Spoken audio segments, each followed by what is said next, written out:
आपको पता है कि सिर्फ एक ऐसी स्क्रिप्टिंग टेक्निक है जिसे अगर आपने एक बार सही तरीके से देख लिया ना, तो आपका दिमाग उसे आपके रियलिटी बनाने के लिए पूरी दुनिया को बदल देगा। कुछ लोग मुझसे कहते हैं कि शाहीन, हम रोज जर्नल करते हैं लेकिन कुछ नहीं बदलता है। पता है क्यों? आप सिर्फ वर्ड्स लिख रहे हो। अपने ब्रेन के एक स्पेसिफिक हार्डवेयर को आप ट्रिगर नहीं कर रहे हो, जिसे हम कहते हैं न्यूरोप्लास्टिसिटी। हमारे पिछले वीडियो में हमने देखा कि किस तरीके से आरएएस मतलब रेटिकुलर एक्टिवेटिंग सिस्टम एक फिल्टर की तरह काम करता है। लेकिन आज मैं आपको एक बहुत ही powerful 3 step quantum scripting technique देने वाली हूँ, जिससे कि आप अपने आरएएस को डायरेक्ट कमांड कर सकते हो। अब ये कमांड लॉक हो जाती है तो आपको किसी भी चीज के पीछे भागना नहीं पड़ता है। अपॉर्चुनिटीज खुद चलकर आपके पास आती है। आप तैयार है अपने लाइफ के स्क्रिप्ट को बदलने के लिए? तो इस वीडियो को लाइक जरूर करिएगा, शेयर जरूर करिएगा और कमेंट में मुझे बताइए कौन कौन तैयार है इस वीडियो के साथ अपनी जिंदगी को बदलने के लिए। हम अब जानेंगे कि इसके पीछे का साइंस क्या कहता है। जानते हैं कि क्या गलती करता है एक ऑर्डिनरी इंसान जब भी वो स्क्रिप्टिंग करता है। सबसे पहले वो एक लिस्ट बना लेता है कि मुझे एक बड़ा घर चाहिए, एक बड़ी गाड़ी चाहिए, एक ऐसा रिलेशनशिप चाहिए एंड ब्ला ब्ला ब्ला।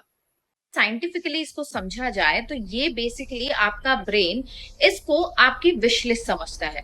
और विश लिस्ट का मतलब होता है कि ये चीज आपकी चाहत है, आपकी रियलिटी नहीं है। मतलब ये चीज अभी आपके लाइफ में मौजूद नहीं है। और वही चीज आपका दिमाग अभी लैक जनरेट कर रहा है। लैक जनरेट कर रहा है मतलब कि जब हमने पिछले वीडियो में देखा था कि किस तरीके से आरएएस जो होता है वो लैक प्रोड्यूस करेगा जब हम लैक पे फोकस करते हैं या जो भी चीज हम अंदर से फील कर रहे होते हैं।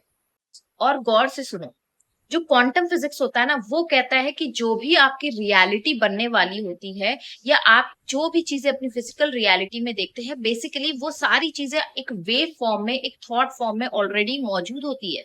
जब हम उस पर फोकस करते हैं तो वही वेव फॉर्म पार्टिकल फॉर्म में कन्वर्ट होके वही चीजें आपकी रियलिटी में आ जाती है। तो step number 1, the present shift. मतलब कि जो भी चीजें आप लिखोगे बेसिकली वो आपको प्रेजेंट टेंस में लिखनी है। ठीक है, ये चीज बहुत दफा लोगों ने बताई है लेकिन इसमें एक ट्विस्ट है। जैसे कि मान लो अगर आप लिख रहे हो आई एम अ मिलियनर, लेकिन आपको पता है आपके बैंक अकाउंट में भी 1,000 रुपए ही पड़े हुए हैं, तो आपका सबकॉन्शियस माइंड उस चीज को तुरंत ही रिजेक्ट कर देगा। मतलब वहां पे डाउट आ गया। और जब डाउट आ जाता है तो मैनिफेस्टेशन स्टॉप हो जाता है। इसका सोल्यूशन सुनो। इसका सोल्यूशन ये है कि जब भी हम ये लिखते हैं ना आई एम अ मिलियनर, तो डाउट क्रिएट हो रहा है। तो अब हमें क्या करना है? हमें एक ब्रिज फ्रेज का इस्तेमाल करना है। ये ब्रिज फ्रेज क्या होगा? आपको इस तरीके से लिखना है कि अभी मैं ग्रेटफुल हूं कि मेरा दिमाग इस रियलिटी को एक्सेप्ट करने के लिए तैयार है that I am a millionaire. क्या होगा? आपका सबकॉन्शियस माइंड क्या करेगा? अब वो डिफेंस मोड में नहीं जाएगा, वो रिजेक्शन के मोड में नहीं जाएगा। वो क्या करेगा? अब इसे एक सिक्योर और एक सेफ मोड की तरह वो लेगा। मतलब वो उसे अब एक ट्रांसफॉर्मेशनल फेज की तरह लेगा। आते हैं हमारे स्टेप नंबर 2 पर, जिसका नाम है 5 सेंसरी एनकोडिंग। अब इससे क्या होगा?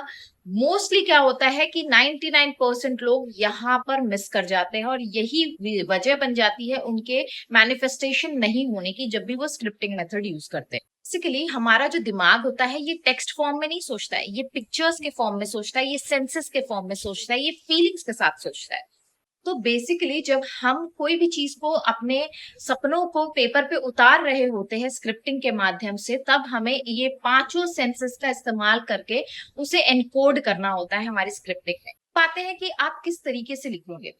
सबसे पहले अगर आप अपना घर मैनिफेस्ट कर रहे हो तो फॉर एन एग्जाम्पल, जब हम मैनिफेस्ट कर रहे हैं तो सिर्फ इसके साइज के बारे में मत लिखो, बल्कि आप जब सुबह उठते हो, आप अपने बालकनी में जाते हो, ठंडी हवा का झोंका लग रहा है, गरम गरम कॉफी का मग आपके हाथ में है और आपको कैसा महसूस हो रहा है, वहां का एम्बियंस कैसा है, किस तरीके से आप अपने सारे जितने भी सेंसेस है उनको भी इन्वॉल्व करिए अपने स्क्रिप्टिंग में।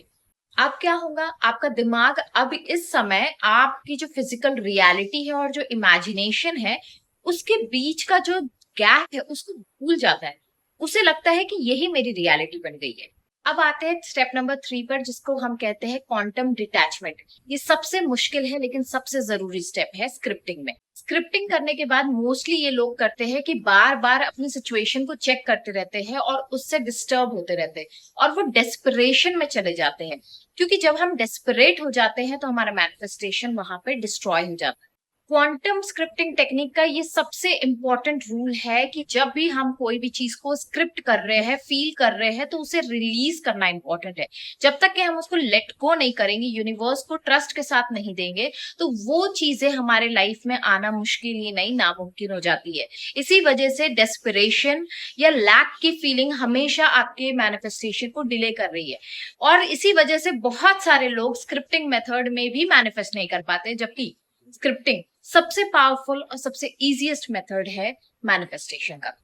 अगर ये वीडियो पसंद आया होगा तो please do not forget to like, share and comment. मिलते हैं नेक्स्ट वीडियो में। Till that time stay safe, stay healthy, bye bye.